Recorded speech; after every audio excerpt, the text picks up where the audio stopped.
আজি আমি বড়ো সাহিত্য সভাৰ উদ্যোগত আমাৰ গোটেই বড়ো সাহিত্য সভাৰ এলাইড অৰ্গেনাইজেশ্যন আমি নিখিল বড়ো ছাত্ৰ সন্থা আমাৰ দুলাই বড়ো হাৰিমু আফাদ আৰু আইজো অঞ্চল আফাদ আবব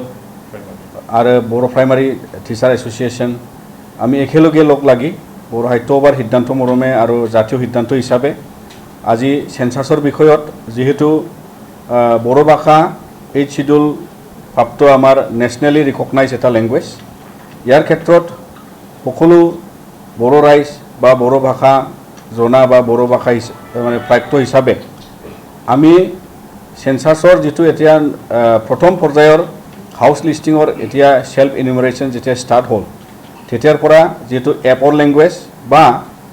এই হাউচ ইনুমাৰেশ্যনৰ ক্ষেত্ৰত যেটো মিডিয়াম অফ লেংগুৱেজ অপশ্যন য'ত আছে হেতু অকলে 16 ল্যাঙ্গুৱেজেস আছে ইনক্লুডিং ইংলিশ ইয়াৰ ক্ষেত্ৰত আমি বড়ো ভাষাটো দেখা নাই এই কাৰণত আজি আমি হেতু দুখ প্ৰকাশ কৰি লগতে যাতে ভাৰত চৰকাৰে বা আৰজিআইয়ে বা অসম পৰ্যায়ৰ পৰা তেওঁলোকে চৰকাৰৰ ফালে পৰা নজৰ ৰাখিব লাগে যে এছ'চিয়েট অফিচিয়েল ল্যাঙ্গুৱেজ হিচাপে স্বীকৃত অসম লেভেলত ইয়াৰ কাৰণে বড়ো ভাষা সমান মৰ্যাদাৰে ইয়াত যেহেতু আজি বহুত বড়ো মাধ্যমৰ টিচাৰ্ছ বা বিভিন্ন চাকৰি কৰা ব্যক্তি তেওঁলোকে আজি সেন্সাছৰ ডিউটিত নামিছে তেওঁলোকৰ কিন্তু ট্ৰেইনিঙৰ সময়ৰ পৰা বড়ো ভাষাৰ যেটো ট্ৰেইনিং মেনুৱেল নাছিল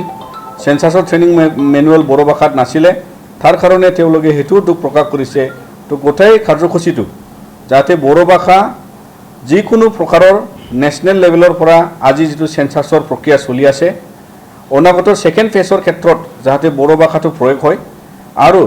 বড়ো ভাষা দি যাতে পপুলেশ্যন সেন্সাছৰ যেতিয়া সেকেন্ড ফেজৰ ফৰ্ম ফিল আপ হ'ব তাত যি গণনা হ'ব তাতে যাতে বড়ো ভাষাটো বা আন 22টা ভাষা একেলগে য'ত আহিব তাত বড়ো ভাষা আহাটো আমি বিচাৰো তাৰ কাৰণে আমি নিখিল বড়ো ছাত্ৰ সন্থাও বড়ো সাহিত্য সভাৰ উদ্যোগত আমি যি প্ৰকাৰত আজি আগবাঢ়িব বিচাৰিছে এইখিনিত যাতে ভাৰত চৰকাৰ অসম চৰকাৰক দাবী জনায় আৰু লগতে অনাগত দিনত সমাধানটো হ'ব লাগিব আৰু সমাধান নহলে কিন্তু গণতান্ত্ৰিক পৰ্যায়ত আমি আলোচনা কৰি যি পদক্ষেপ আমি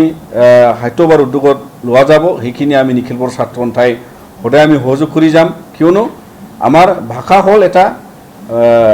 নেশ্যনেল বা কনষ্টিটিউচনেল প্ৰাপ্ত 8th শিডিউলত স্বীকৃত প্ৰাপ্ত যেটো মানে নেশ্যনেল এটা আইডেন্টিটি হিচাপে বড়োসকলে আমি জীয়াই আছোঁ তো ইয়াৰ ক্ষেত্ৰত যদি চৰকাৰী এনেকা এটা ডাঙৰ পদক্ষেপক নেশ্যনেল ইম্পৰ্টেঞ্চত যদি স্থান নাপায় তেতিয়াহ'লে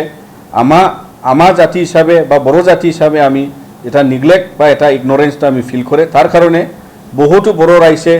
বড়ো সাহিত্য সভাৰ ওপৰত বা বিভিন্ন আমাৰ জাতীয় সংগঠনৰ ওপৰত তেওঁলোকে এইবিলাক প্ৰশ্ন বা লগতে আমাৰো এইটো দায়িত্ব আহি পৰে যে ভাৰত চৰকাৰ অসম চৰকাৰে যাতে আমাৰ নেশ্যনেল আইডেন্টিটিটো যাতে আঘাত না আনে ইয়াৰ ক্ষেত্ৰত আমি আলোচনাৰ মাধ্যমে আগন্তুক দিনত আমি নিশ্চয় অসম চৰকাৰৰ ভাৰত চৰকাৰৰ সহায় পাম বুলি আমি এই দাবীটো জনাই যাম আৰু অনাগত দিনত যি পদক্ষেপ ল'ব লাগিব সেই পদক্ষেপটো আমি আলোচনা দি লৈ যাম